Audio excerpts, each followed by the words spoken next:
onina na Kikapuak, mohin kovillekin taipena, echapa que tata kutahkot muskisa kakechin, iki yo tahko ayake, maadinake igo past Texas.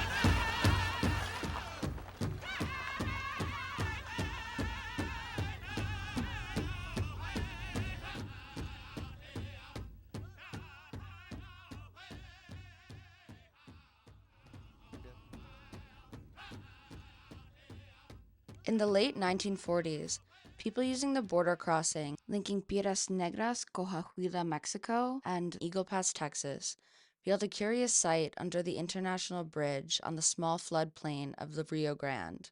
On the American side, a small cluster of dome-like shacks, numbering no more than 24, appeared to be huddled under the bridge, serving as makeshift dwellings for a dejected people struggling to survive. The round shacks are made of bent branches from young trees, old plywood, pieces of tarp, and plastic. Folks who made the crossing daily from Piedras Negras to Eagle Pass would hurl insults and throw trash at the squatters below. Others, however, would react with curiosity, as they had never seen a shanty town full of dome-like structures before. Little did they know that they were looking at wiki-ups and the ancestors of people who originally lived south of Lake Erie some 600 miles away. Passers-by were also not aware that they were witnessing just a tiny fraction of one of the most incredible tales of Indigenous survival and perseverance. While the Kickapoo living under Eagle Pass Bridge at this time did not possess many material items, what they did carry was a document of safe passage, granting the Kickapoo Nation access to freely travel from Mexico to the United States at will. This document, which originated from the Fort Dearborn Treaty in 1832, was passed on from generation to generation. What would outwardly seem as nothing more than a piece of paper served to clarify the citizen status of the Kickapoo for the next century.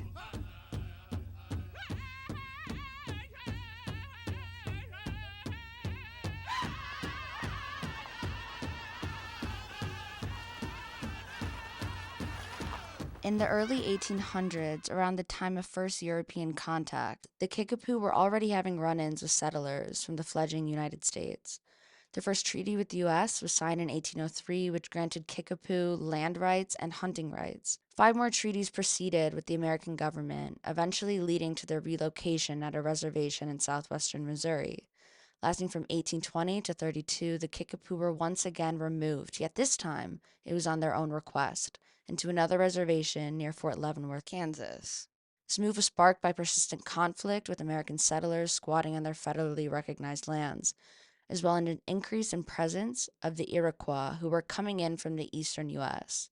The 1832 Fort Dearborn Treaty, the same treaty in which Kickapoo were granted their document of safe travel, comprised a message from the United States in which they agreed to give up lands in order to push the Kickapoo out of Missouri and southwest of the Missouri River.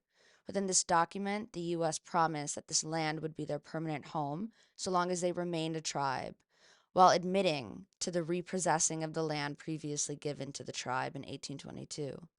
The U.S. government also promised that this land within the allotted boundaries would be given, quote, forever to the Kickapoo tribe as their permanent home, end quote.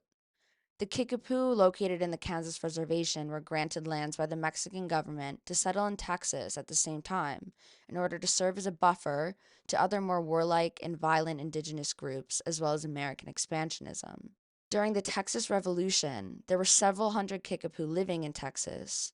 However, when it became an independent republic, the new Texas claimed all Indians living within its borders as hostile, and in their eyes, the political solution was to drive all indigenous people out of Texas territory and kill those that resisted. This caused mass migration of natives across the Canadian River in Oklahoma, including several hundred Kickapoo who were granted land in Texas by the Mexican government. While in Oklahoma, a Seminole leader who had been relocated to Indian Territory, named Cocatucci, listened to the stories of Kickapoo's fair treatment under the Mexican rule and had the idea to relocate some of his people to lands across the Rio Grande in Mexico. Under his leadership, a couple hundred Kickapoo and a few dozen Seminoles made the trek through Texas enemy territory, arriving in the Mexican state of Coahuila, which has now become known as El Nacimiento, which translates into English as the place of birth.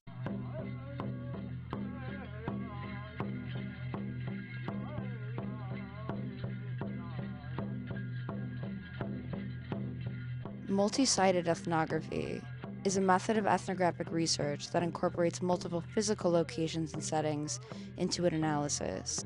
According to George Marcus, such type of ethnography allows researchers to gain a more comprehensive understanding of phenomena by examining the connections between different sites. While following the same premise and objectives, we take a little bit of a pivot, and instead of focusing solely on physical locations, we'll take a deeper dive into the impact and influence of multiple digital sites, and how factors such as language, as well as varying bureaucratic identifications and categorizations, can either become a Latorian border or serve to better understand the transborder migration of the Kickapoo.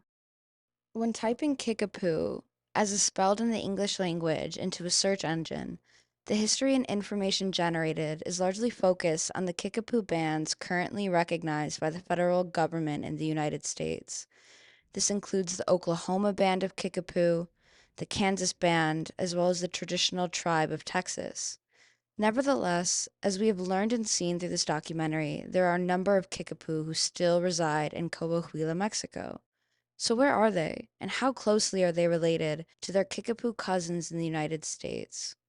This seemingly easily answered question would point to the divergence in migration patterns of the Kickapoo in the 18th and 19th century as a cause for a division between the Kickapoo who decided to reside in Mexico and those who decided to stay in Indian Territory in the United States.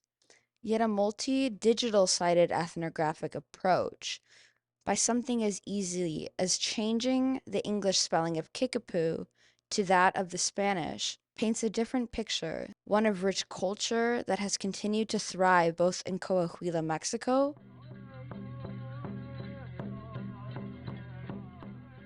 as well as across the border into Eagle Pass, Texas, where many Kickapoos continue to migrate seasonally.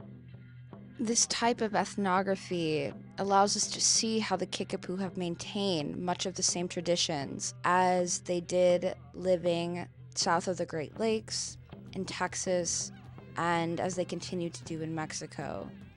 This includes speaking their native language, of which there are over 900 speakers, as well as having success in obtaining binational recognition from both countries.